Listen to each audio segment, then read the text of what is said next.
Welcome back, friends.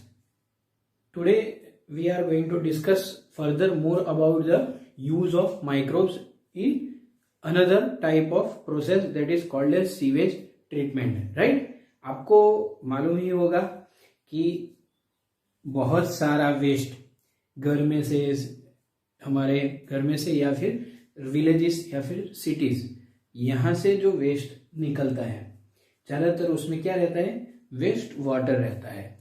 आपको भी मालूम होगा क्योंकि हम घर में कितना सारा वाटर वेस्ट प्रोड्यूस करते हैं. Right, so over here if you think about that water waste, अगर आप वो वाटर वेस्ट के बारे में सोचें तो उसमें ज्यादातर क्या रहेगा,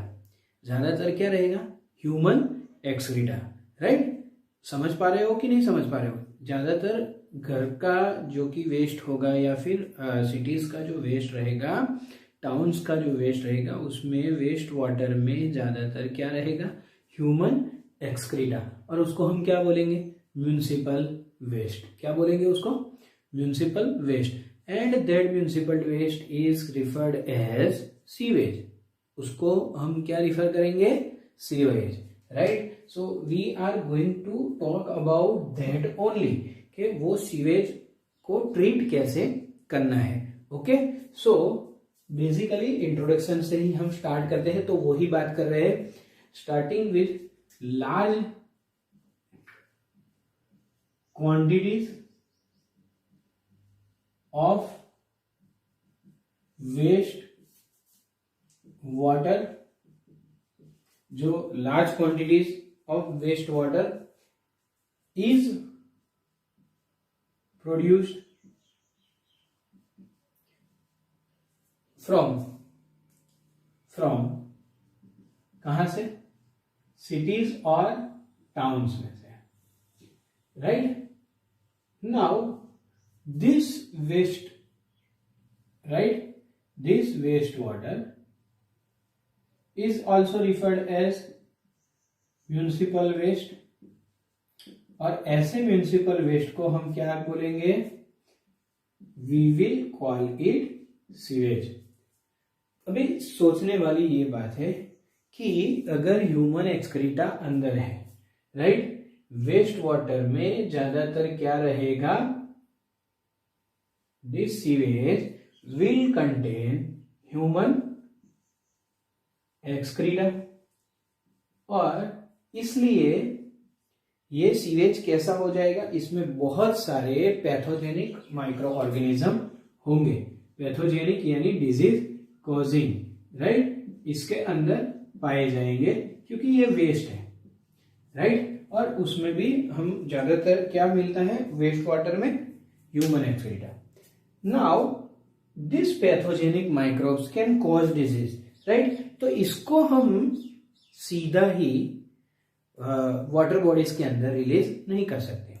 जैसे कि रिवर्स है या फिर कोई पॉन्ड है या फिर कैसे भी वाटर बॉडीज में सीधा इसको रिलीज नहीं कर सकते. So we will write over here, cannot be release directly into water bodies. तो फिर इसको क्या करना पड़ेगा, तो जिससे हम इसको रिलीज कर सके पानी के अंदर. राइट, सो इसको ट्रीट करना पड़ेगा पहले.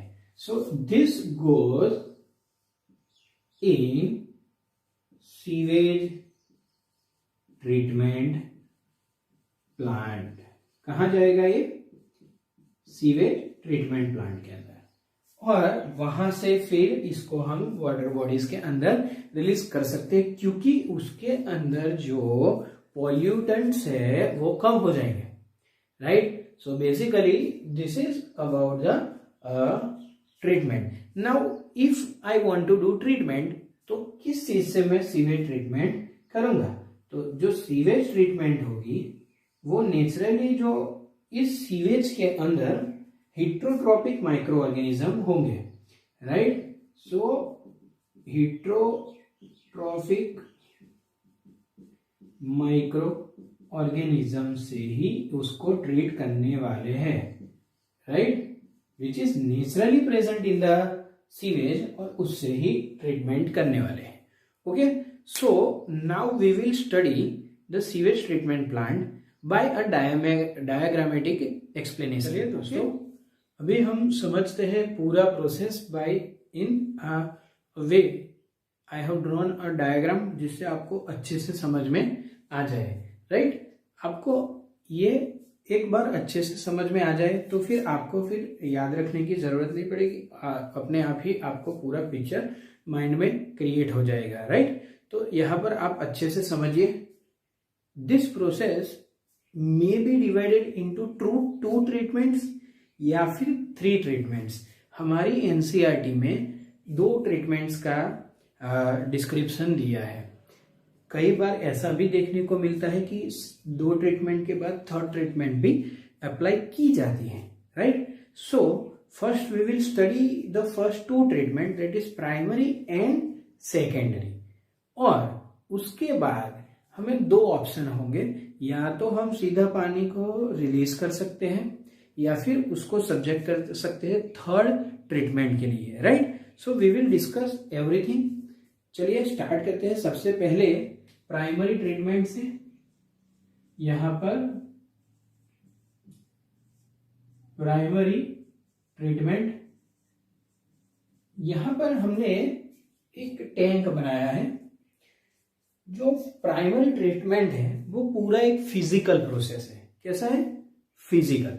राइट, यानी कि इसमें कोई माइक्रो ऑर्गेनिज्म का कोई रोल नहीं है. किसमें? प्राइमरी ट्रीटमेंट में.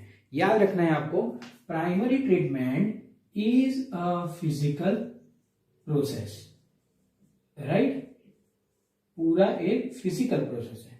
तो यहां से जब सीवेज आता है, राइट, तो 2 स्टेप में प्राइमरी ट्रीटमेंट होती है. First is filtration, sequence filtration. यहां पर हम एक एग्जांपल ले लेते हैं. एक मैश यहां पर बना दिया हमने. राइट, ओके, जिससे कि क्या होगा, जो लार्ज फ्लोटिंग डेब्रिज रहेंगे वो पूरा फिल्टर हो जाएंगे.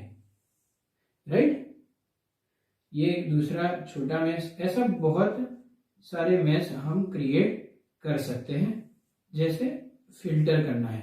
तो जैसे एफ्लुएंट यहां पर पास होगा तो सबसे पहला जो प्रोसेस है उसमें क्या आएगा? First is filtration. Right, okay, first is filtration. तो जो फिल्ट्रेशन होगा वो किसका होगा? तो फिल्ट्रेशन किस चीज का होगा? तो जो लार्ज फ्लोटिंग डेब्रिज है सीवेज में उसका ही होगा. राइट, यहां से जैसे पूरा फिल्टर हो रहा है. तो यहां पर लिखते हैं हम लार्ज फ्लोटिंग डेब्रिज का फिल्ट्रेशन होता है. Floating debris. ओके, नाउ उसके बाद जो सीवेज होता है, राइट, यहां. ओके, तो जो सीवेज होता है उसमें जो नीचे सेटल होता है क्या होगा? सेकेंड स्टेप सेडिमेंटेशन, यानी कि उसको सेडिमेंट करवाएंगे जिससे कि सॉइल और जो रॉक्स स्मॉल पेबल्स होंगे, राइट, वो नीचे सेटल हो जाएंगे. Right, this is called as grit. इसको क्या बोलेंगे हम? ग्रिट. ग्रिट यानी सेडिमेंटेशन में क्या सेटल होता है? ग्रिट. इसमें आएगा small pebbles and soil. Now this can be removed out, और जो बाहर निकलेगा उसको हम बोलेंगे, जो नीचे सेडिमेंट हो चुका है उसको हम बोलेंगे primary sludge. Okay, this is referred as primary sludge. Now जो ऊपर का पार्ट है, राइट, जो सेडिमेंट नहीं हुआ है उसको हम क्या बोलेंगे? सुपरनेटेंट. ये जो सुपरनेटेंट है उसको एफ्लुएंट भी बोल सकते हैं हम, क्या बोलेंगे? Effluent, right. तो सीवेज जो था उसमें से हमने फिजिकल पार्ट्स को निकाला, पर इसमें पैथोजेनिक जो हार्मफुल माइक्रोब्स है, राइट, वो भी है, नॉन पैथोजेनिक वो भी है। तो ये एफ्लुएंट अभी कहां पर जाएगा? It will be subjected to secondary treatment. Okay, तो यहां पर हम ट्राई करते हैं, right. So after removing the primary sludge, जो ऊपर रह गया है उसको हम बोलेंगे सुपरनेटेंट या फिर effluent. That effluent is transferred to, कहां पर ट्रांसफर करते हैं इसको हम? For secondary treatment. तो ये जो टैंक दिख रहा है आपको, right, this tank is called as aerobic chamber, या फिर उसको बोलते हैं हम ऑक्सीडेशन पॉन्ड, राइट। तो आपको याद रखना है ये पूरा जो टैंक है इसको हम बोल सकते हैं एरोबिक चैम्बर या फिर ऑक्सीडेशन पॉन्ड। ओके, यहां से हमारा स्टार्ट होता है secondary treatment. Now if you think about the secondary treatment, अगर आप सेकेंडरी ट्रीटमेंट, तो यहां पर माइक्रोब्स का रोल आएगा, राइट। अभी समझते हैं हम क्या होता है माइक्रोब्स का रोल। तो यहां पर जैसे सीवेज पास होगा तो यहां पर which kind of bacteria will get more active, क्योंकि ये जो एरेशन चैम्बर है उसमें से एयर और एजिटेशन दोनों कंटिन्यूअसली होता है। एयर प्लस एजिटेशन, यानी कि इसको कंटिन्यूअसली मूव किया जाता है, डिस्टर्ब किया जाता है, रोटेट होता है, और एयर भी पास होती है इसके अंदर, जिससे कि अंदर जो एरोबिक बैक्टीरियाज, एरोबिक माइक्रोब्स हैं वो ग्रो कर सके, क्योंकि कंटिन्यूअसली ऑक्सीजन जितना मिलेगा उतना ही एरोबिक बैक्टीरिया अंदर ग्रो करेंगे। तो यहां पर कौन से बैक्टीरिया ज्यादा ग्रो होंगे? तो यहां पर एरोबिक बैक्टीरिया इन और aerobic microbes, right. Now what will be the activity of this aerobic microbes? Aerobic microbes क्या करते हैं? एरोबिक माइक्रोब्स जो होते हैं, राइट, वो ऑर्गेनिक मैटर को डाइजेस्ट करते हैं। Aerobic microbes oxidise organic matter, right, इसका ऑक्सीडेशन करते हैं। यानी कि जितना ऑर्गेनिक मैटर ज्यादा है, जितना ऑर्गेनिक मैटर ज्यादा है उतना ही ऑक्सीजन का भी डिमांड बढ़ेगा। क्यों? क्योंकि एरोबिक माइक्रोब्स को क्या चाहिए? ऑक्सीजन चाहिए। किस चीज के लिए? For oxidising the organic matter. यानी कि जितना ऑर्गेनिक मैटर ज्यादा है उतना ही ऑक्सीजन का डिमांड बढ़ेगा। That means higher organic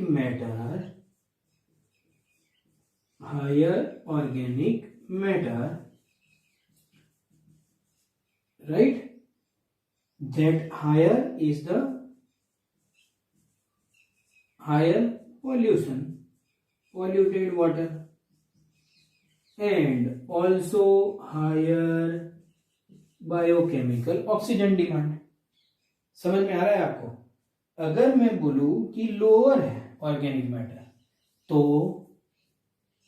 pollution भी कम है वाटर में, और बायोकेमिकल ऑक्सीजन डिमांड भी क्या होगा? कम। तो अभी हम बोल रहे हैं कि क्या है बीओडी, इसका डेफिनेशन क्या है वो समझते हैं, राइट। सो बेसिकली बायोकेमिकल, यहां पर आपको याद रखना है, biochemical oxygen demand is amount of oxygen consumed for amount of oxygen consumed to oxidize all organic matter in 1 liter of water. Of oxygen consumed to oxidize completely all organic matter in 1 liter. ये आपको याद रखना है. अब क्या होगा कि जैसे ही ऑक्सीजन मिलता जाएगा एरोबिक माइक्रोब्स का ग्रोथ होगा and they will form a mess like structure with the fungus. This will referred as flocks. क्या बोलेंगे इसको हम? फ्लॉक्स. फ्लॉक्स में क्या आएगा? Aerobic microbes plus fungus. Right. Okay. So ये हो गया. ये जो आप हमने मेस लाइक स्ट्रक्चर बनाया है इसको बोलेंगे फ्लॉक्स. ओके. तो फ्लॉक्स में क्या आएगा? विगरस ग्रोथ होगा माइक्रोब्स का with the fungus. Right. So it will form a mess like structure, associated structure, जिसको हम बोलते हैं flocks. Right. So this is flocks, that is aerobic microbes, bacteria. Right. यहां पर बैक्टीरिया लिखते हैं. Okay. Plus fungi. Now as the time will pass, जैसे time pass होता जाएगा this condition will get reverse. कैसे रिवर्स होगा? ऑर्गेनिक मैटर का ऑक्सीडेशन होता जाएगा, वैसे वैसे ऑक्सीजन की डिमांड भी कम होगी. So in the next stage, right, जैसे ऑर्गेनिक मैटर कम होता है वैसे बीओडी भी कम होता है और पॉल्यूटेड वाटर, जो पॉल्यूशन है उसके अंदर, वो भी कम होता है. Now this effluent is passed to settling tank. ये सेकंड टैंक है, सेटलिंग टैंक, जहां पर सेटल होगा. और सेटलिंग टैंक के अंदर क्या होगा? यहां पर सेटलिंग टैंक के अंदर जो माइक्रोब्स हो गए that will be again collected.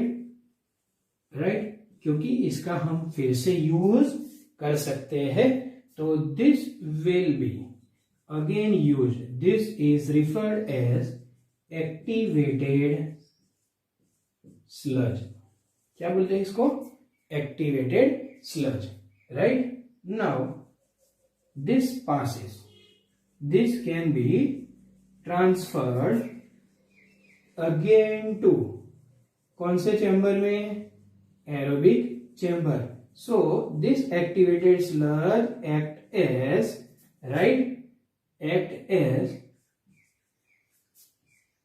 inoculum, that is starter culture. Right. This can act as inoculum or starter culture. The last process is anaerobic sludge digester. एक लार्ज टैंक होगा secondary treatment में, जो यहां पर किसको enhance करेंगे? Growth anaerobes का. यहां पर एरोबिक का ग्रोथ एनहेंस हुआ था, यहां पर anaerobic का होगा. Right. So over here when effluent is again passed to anaerobic sludge digester, that will digest. यहां पर कौन से बैक्टीरिया ज्यादा ग्रो होंगे? anaerobic bacteria. Right. Digest aerobic microbes and flocks. Right. Flocks को भी डाइजेस्ट कर देंगे.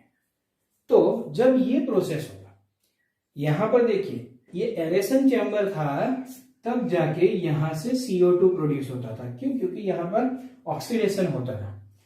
यहां पर जो प्रोसेस होगा, राइट, इसके अंदर CO2 भी प्रोड्यूस होगा,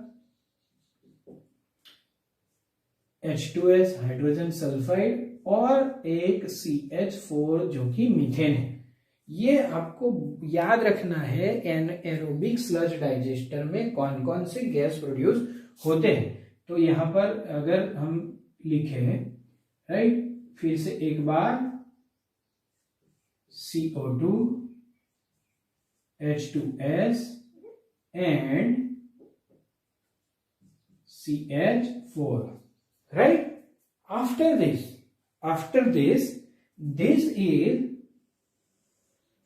this water, according to NCERT, can be released into the river, or this can be subjected to the tertiary treatment, right? Okay, यहां पर क्या होगा? Tertiary treatment is a physico-chemical process. Physico-chemical process क्या होगा इसके अंदर?